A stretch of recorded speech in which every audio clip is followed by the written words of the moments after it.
नमस्कार, मैं डॉक्टर हेम श्रीवास्तव।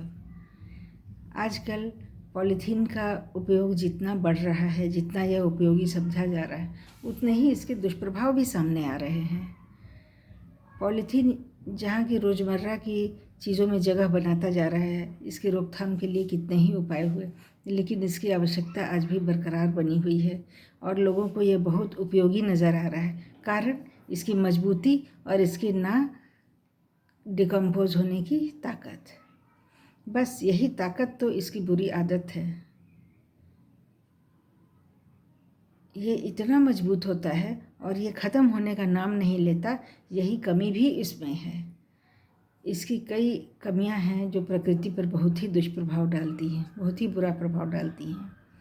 उन्हें हम चलिए एक एक करके कुछ मुख्य बिंदु को देखें। पहला, जब पॉलीथीन या पॉलीथीन के टुकड़े या पॉलीथीन की थैलियाँ खेतों में पड़ जाती हैं, तब ये बरसात का पानी अंदर नहीं जाने देती, यथासंभव ये रोक लेती है। या मिट्टी के अंदर अगर ये घुस जाएं, अंदर चली जाएं, तो वहाँ पर भी पेड़ की जड़ों को ये बढ़ने नहीं देती हैं। पेड़ की जड़ जहाँ पर पॉलीथीन पर पड़ गए, वहाँ पर फिर जड़ फिर और गहरे नहीं हो पाते, गहरे नहीं जाएंगे, फिर वो ऊपर ही ऊपर फैलते रहेंगे। और जहाँ तक पानी की नमी है, वो जड़ों को नमी पाने से रोकती भी है। वायुमंडल की नमी मिट्टी में ठीक से नहीं पहुँच पाती, बरसात की नमी भूजल में नहीं पहुँच पाती, और नदियों और तालाबों का जो जल है वो मिट्टी तक सही ढंग से परकोलेट नहीं कर सकता। तालाब या नदियों के पेंदे में अगर पॉलीथीन पड़ गया हो, जो कि बड़ा आम हो गया है, तालाब या नदी घूमने आए लोग अक्सर पॉलीथीन के सामान या थैलियाँ इत्यादि वहीं पर फेंक देते हैं और ये थैलियाँ उड़ करके तालाबों में पड़ जाती हैं। उसके बाद ये तालाब के किनारों में चली जाती है या फिर पेंदे में बैठ जाती हैं। मिट्टी को लेके पेंदे में भारी होकर पेंदे में बैठ जाएंगी। अगर किनारे बैठ गई तो आप समझिए कि तालाब का विकास वहीं पर रुक जाता है। तालाब का पानी अपने ही किनारों के मिट्टी से संपर्क से टूट जाता है। उससे क्या होगा कि जो कैचमेंट एरिया है नदियों का या तालाबों का, वो ठीक से पानी नहीं ले पाता है। पानी अगर रिसीव करना चाहेगा भी तो वो तालाब या नदियों तक ठीक से पहुंचेगा नहीं। उसका जो गड्ढे वाला हिस्सा है वहाँ तक पहुंच नहीं पाएगा। वो पॉलीथीन उसको वहीं पर रोक लेता है। फिर अगर पेंदे में पड़ गए पॉलीथीन, तब तो फिर पेंदे से फिर भूजल का कनेक्शन टूट जाता है या कम हो जाता है। तालाब में पानी अगर ज़्यादा हुआ तो वो ओवरफ्लो कर जाता है, वो भूमिगत स्रोतों तक पहुंच नहीं पाता है। कहने का मतलब कि पानी भी बर्बाद होता है। और अगर खेती के समय खेतों में पॉलीथीन के टुकड़े बड़े आम हो गए हैं देखने, कचरे में बेशुमार पॉलीथीन फेंके मिलते हैं, तो अगर खेतों में ये पड़ गए तब तो नए पौधों को बढ़ने भी नहीं देते। पॉलीथीन को मिट्टी से चुनना भी एक बड़ी मुसीबत का काम है। पॉलीथीन खाद को बनने नहीं देती है ठीक से। खाद के रॉ मटेरियल को वो डिकम्पोज नहीं होने देती है, वो सड़ने नहीं देती है, कंपोस्ट बनने नहीं देती है।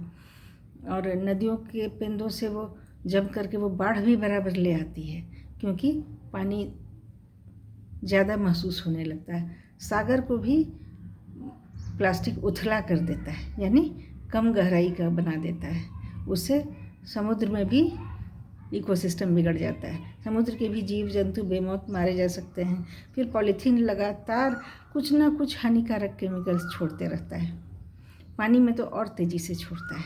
अगर उसको जला दिया जाए, पॉलीथीन को जलाया जाए, तो बहुत सारे नॉक्सियस केमिकल्स निकलते हैं, बहुत सारे पॉइजनस गैसेज उससे निकलती हैं।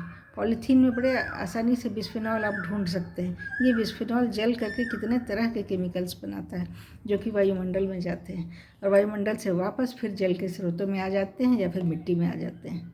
पॉलीथीन अगर नालियों में पड़ जाए तो पानी के बहाव को ही रोक देता है। नालियाँ जाम देखी जा सकती हैं पॉलीथीन के चलते। पॉलीथीन अगर सोक पिट्स में पड़ जाए या मैनहोल्स पॉटहोल्स में पड़ जाए, तब तो फिर कहना ही क्या। तब तो फिर पॉटहोल्स ओवरफ्लो करने लगते हैं। पॉलीथीन धूप को पानी तक ठीक से पहुंचने नहीं देता है, धूप को भी रोकता है। अगर तालाबों में पॉलीथीन पानी में पड़ गया है या सतह पर तैर रहा है, तो फिर धूप समझ लीजिए कि सही तरीके से एल्गी, फंजाई या तैरते हुए ऑर्गेनिजम्स, प्लांट्स पर ठीक से पड़ेगी नहीं, फिर मछलियों तक पहुंचेगा नहीं। हमारा जो फिशरीज़ है या फिर और जो भी एक्वाकल्चर के हिस्से हैं वो भी बुरी तरीके से प्रभावित होंगे।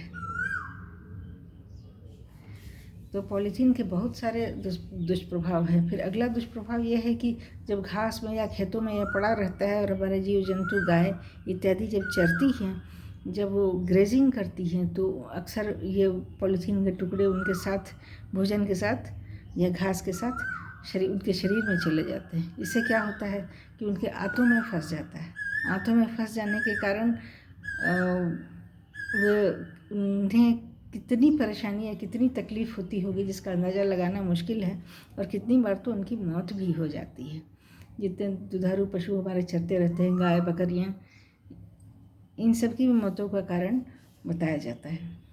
तो इस तरह से पॉलीथीन के बहुत सारे दुष्प्रभाव हम रोज़मर्रा की ज़िंदगी में हम देख सकते हैं। आपके विचार हम जानना चाहेंगे, हम उसके लिए उत्सुक हैं। आप भी बताइए कि आपने पॉलीथीन के और क्या क्या दुष्प्रभाव देखे या सुने हैं। हम अगला वीडियो फिर बनाएंगे आपके दिए हुए मुद्दों पर, आपकी दी हुई बातों पर। तब तक के लिए नमस्कार। जय हिंद, जय भारत।